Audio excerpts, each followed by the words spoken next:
Mother's Day is right around the corner and I want to make a gift for my mom. So in a recent video, I found some Bowenite. It's commonly mistaken for jade. Looks just like it. Pretty awesome stuff. It's a lot softer than jade. Now I'm still learning about this all, but we're going to be working with some of that today. We're going to start out first by picking out some of the material, and then we'll go and do a little bit of shaping, then some polishing from there. So let's get started. All right, so getting the right material is going to be important. You know, for mom, it's got to be a special piece, you know. So I've cut a ton of the small pieces to kind of play around, see what I've actually got here. Also I've cut this, which turned out pretty nice. This was just an afterthought to see, you know, kind of what I'm working with a polish anyway. So this is a really nice specimen. I've got some different cuts coming off of that. You know, once again, polished piece just to see how it looks. And then I've also taken and gotten some of the different colored material here, where this is actually pretty solid, won't shine a light too much through it, but still really neat patterns. You know, but I'm not super familiar with this material, so have to figure out what I like. There was also some of this chatoyant material, and it's got a nice color. It's kind of blue actually, in certain lights. So that actually was a difficult option, especially when I look at some of the gem quality of this stuff, where the light really travels through it well.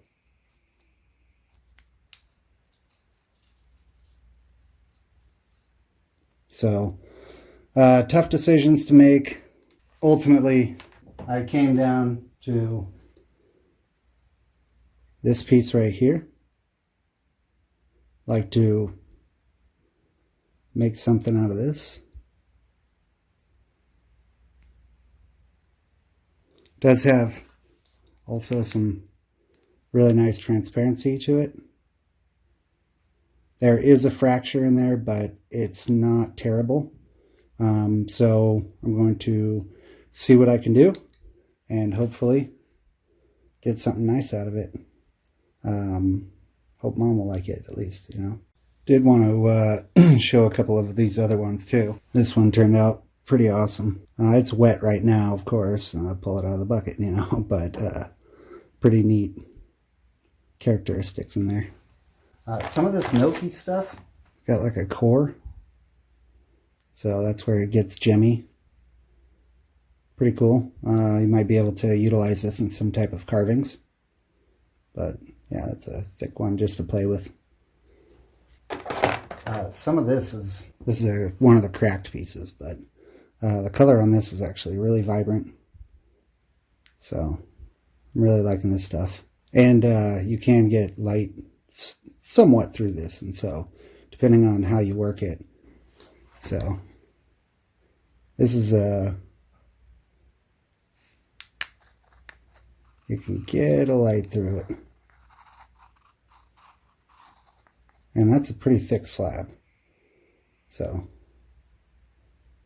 not bad. Kind of cool. But it's definitely got more of a blue to it, so I want to get some of this polished up sometime soon, just because I want to see the color. So this also was an interesting stuff. Not exactly sure. Pretty neat, but it does have a strip of that chatoyancy. Maybe I'll get some kind of microscope shots of this, polish this little piece up, but yeah, pretty neat. Cool color. So lastly, I wanted to show you some of this, which this is not the Bowenite or nephrite or serpentine of any kind. It's actually green jasper. And this is what I've heard called as organ jade. Light won't go through it, but it's got great color. Camera doesn't really do it justice. I mean, it looks pretty good, but yeah. Stuff takes a wicked polish too. Jasper. All right, with the choice made, it's time to get shape in this thing. Hopefully not breaking it. Pretty excited to work with it. So some of you also may be wondering how I've got my system in here, because I don't actually have, spigots or anything for nice warm water or drainage. And so what I have right now is I've got the 5-gallon bucket here that is used to feed from this line right here, and I just pipe it in to the back here, and it doesn't harm the threading or anything like that. All of these now are functional. And then I just have a small fish tank pump, $20 one you can buy at PetSmart or whatever. You can see fish tank pump from there. Nothing special. For now, this is kind of what I have to use. Now, what happens is in the back here, so in the back here, this is the feed line. This is the drainage line, so you can see right there, there's the hole, right? So there's the hole. That brings it, feeds it around here. Now, from there, I just drill the hole in this, a little bit smaller than the diameter of this flexible, like plastic rubber hose, and it just drains into here. So it comes down a little bit further into the corner. And so then from there, I've taken and drilled out, once again, just a little bit smaller than the tubing, and have that running into 5-gallon bucket. Right now I'm using a HEPA filter. I actually have 2 of them that I typically run in here, but somebody needed to borrow the one from me. I will be running 2 in the future, along with squirrel fan. That's also going to be acting as a lot of the air filtration. I might be able to put a carbon filter on it, but I mean, it's kind of overkill. For right now, using Honeywell, and then I'm also keeping the window open to make sure that lots of new air is coming in. Overall, there's quite a bit of space here to work with. So I figure running one machine at a time with air filtration, windows open, I should be fine. So to do all the shaping today, I'm going to be using the Covington 6-inch combo unit. Normally it would have the blade right here, but that all needs to be cleaned still. This has got the coarse grit, the fine grit, and then it's got the soft drum wheel plate. Today we're just going to really be using 2 of these, and I might use this a little bit to cover the corners. But for the most part, we're just going to be using these to get some shaping done. So once we get the shaping done with these 2, from there we'll move on to doing the polishing on the large machine. And yeah, hopefully we can get the product we're looking for in time to be sent off for Mother's Day.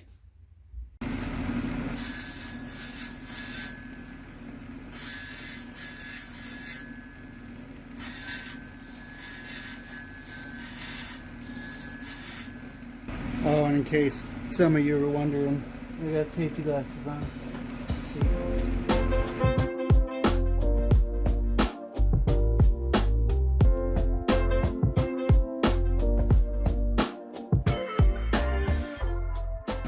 Alright, so one of the things I'm doing while I'm going along here is just kind of feeling the stone out a bit too, and keeping like consistent pressure on things.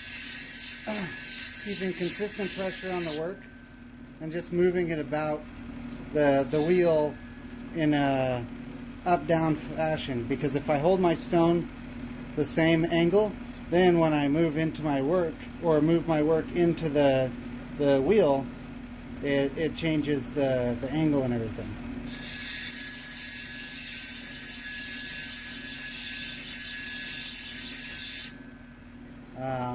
So that's kind of what I'm shooting for right now.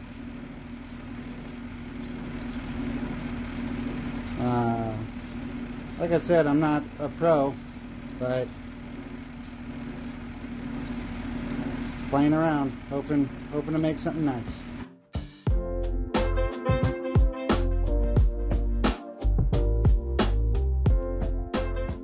All right, well, after our first stage, this is what we're looking at.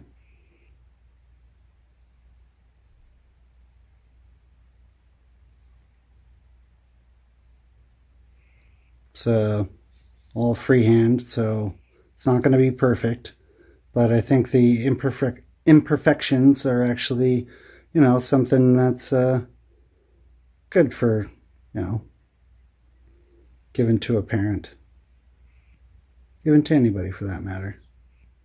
It's the small imperfections that make it better than just going and buying something. So, pretty cool. No Borky dogs in the rock shop. No Borky dogs. Alright, so this next part is where all the magic's going to happen. There's going to be a lot of work here. But before I show you kind of the machine that I'll be working on, I want a little disclaimer here. This thing's a tank. I love this thing. It's a workhorse. But it's also unsightly, let's say. I call it Frankenstein, but it's a masterpiece in its own. But Frankenstein does great. Hopefully we get a pretty awesome product. I'm happy about it right now. All right, so this is Frankenstein here. Now what I'm using to do all the work here is the 7-inch polishing pads, and this is an 8-inch plate. And in comparison, you know, here's the ones that you normally see. So these things work great. They give you a lot more surface area. And I've got some water that's piped in here. Now, this is just temporary stuff. Like I said, Frankenstein actually needs some love. Now, this actually dribbles down on here. It is fed through this line here. So this stuff's bypassed right now. These valves are bypassed right now. But yes, eventually I will have it piped into here, and preferably a little bit better tubing. Remove it off the back. Take this coming off of Frankenstein, slip it right in there. Makes a nice little deal. Oh, and then I also have remote, which powers those. You can buy like a 3-pack, right? And then when I want to, I turn on number 3. Water starts flowing down onto the pads. So it does make a bit of a mess, right? And that's why I have this sweet bucket right here, kind of catching things for now. It just redirects the water to catch the pan. Like I said, this is all temporary. For now, I just want to, you know, make something for Mom. So I'm going to start out with a 400. Usually works. So I've got a little setup over here. Gives me easy access. Allows them to dry out. Of course, it was a thrift store score.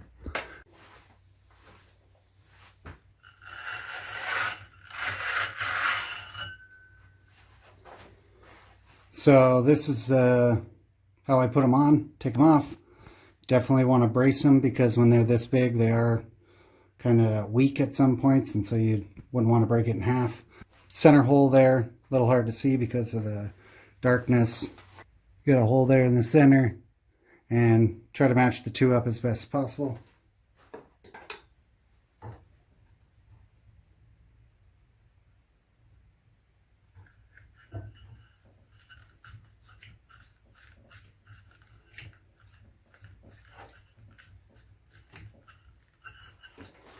Press it into the Velcro as much as possible. Let's get it fired up and we'll see.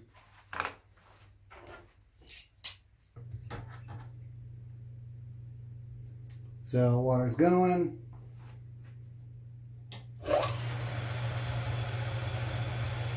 So I've actually got the speed, you can see here on the gear. I got it on the small setting, and it actually turns it at just the right speed. And it's not really creating too much of a vapor either. When I had it on higher speeds, man, it was just tossing water around everywhere. So this is what I'll be using for now. You can see how I don't have a whole lot of wobble in my disc. Looks like I lined everything up pretty good. So yeah, not too bad. Get to work. Alright, so needs a little bit more on this stage, but for the most part, I mean, the sanding I did in the previous stage on the soft wheel typically makes this process go a little bit quicker. So yeah, let's get on.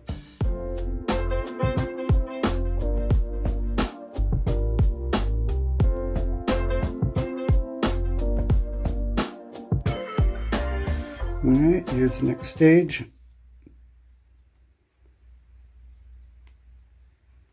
Starting to come along.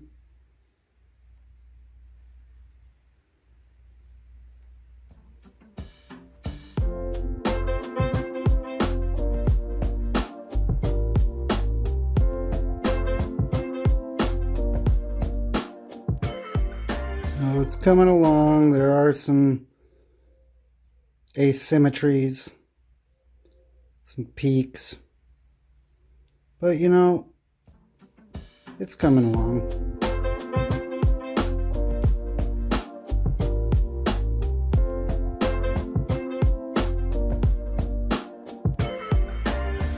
So here's what we're looking at. I mean, it's not perfect.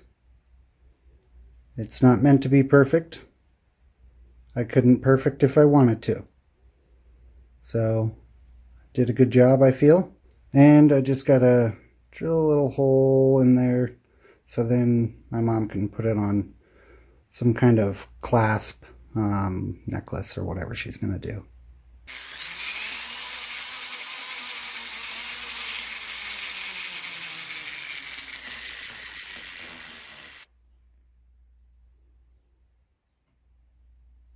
Alright, so you know, I don't really have like much in terms of jewelry, so I got some of the speaker wire here.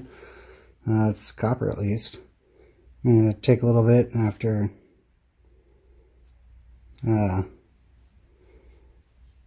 I got rid of the insulation there. Let's kind of wrap this up a little bit.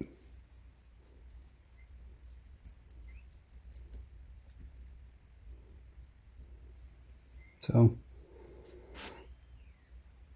you know, small.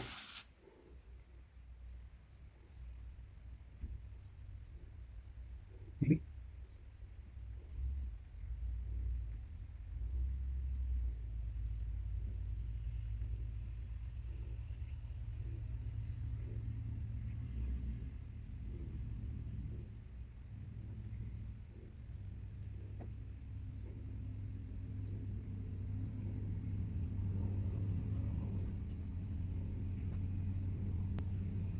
So, yeah, I mean, this is just temporary, you know.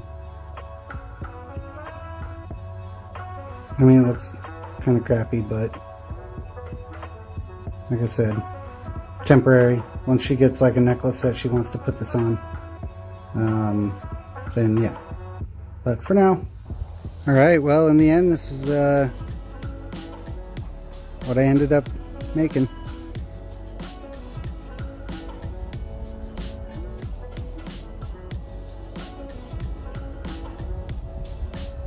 Pretty cool. Hopefully she likes it. Hope you guys enjoyed. Thanks for joining me. We'll see ya.